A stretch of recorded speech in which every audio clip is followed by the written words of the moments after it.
I'm Sue Scamell. I've worked for KCC 30 years next year. I'm currently Commissioning Manager Mental Health. So I'm on a mission. On a mission to end stigma and discrimination. We've got to make sure that it's okay to talk about mental health in the same way as we talk about physical health.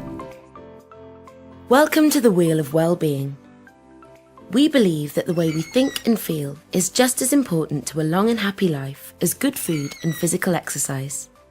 Why? Because all over the world, research is showing us that people with higher levels of well-being are more resistant to colds, feel more connected to others, and can even live up to 7 years longer. They recover from surgery more quickly, feel pain less acutely, are more creative, and are better at problem solving. Until recently, scientists believed that well-being was inherited, so if your parents were pessimistic, you probably would be too. Now we know differently. We know that our genes, upbringing and circumstance only account for 60% of our well-being.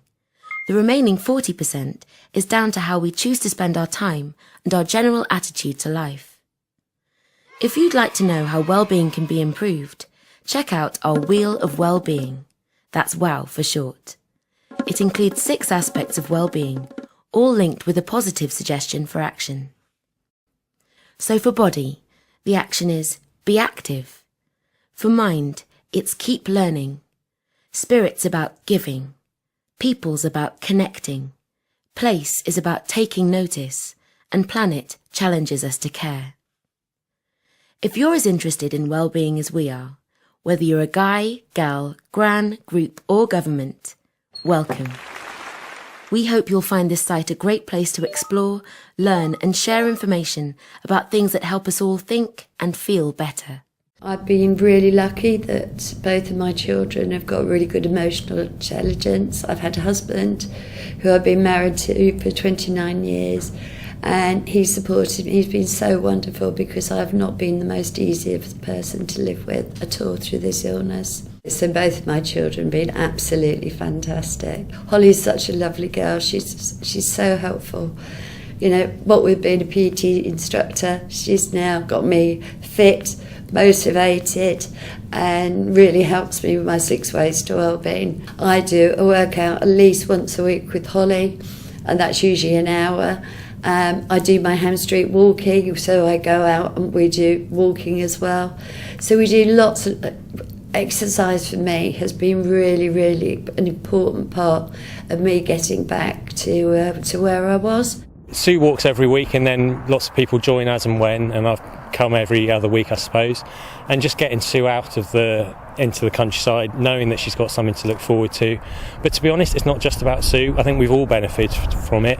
I certainly enjoy it when I come out here. What's not to enjoy apart from the weather today, being out in the countryside, ending up in a pub for a nice pint surrounded by nice people is something for us all to look forward to.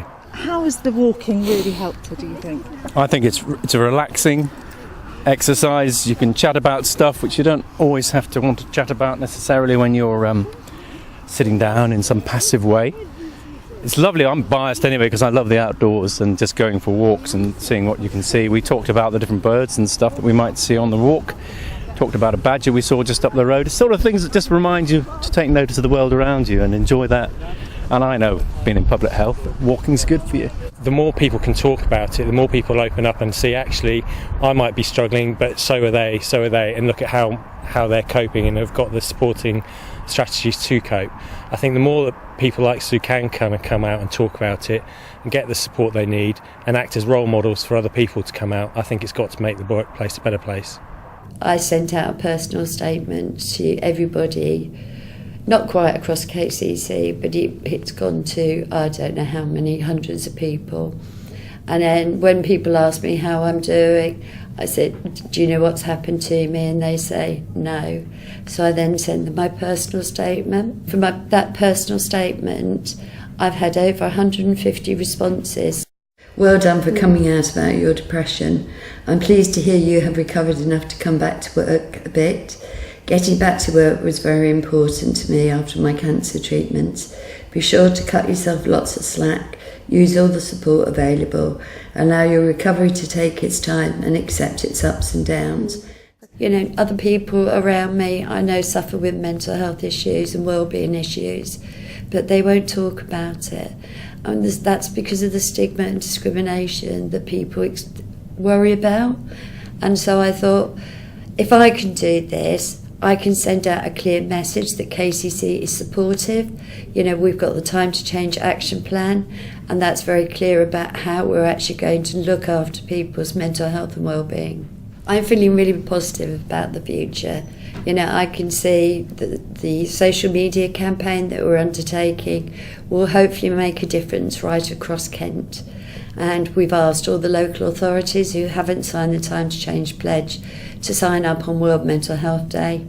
So I hope it goes from strength to strength, that it gives everyone the opportunity to actually say, yeah, I'm not feeling very well because of my mental health.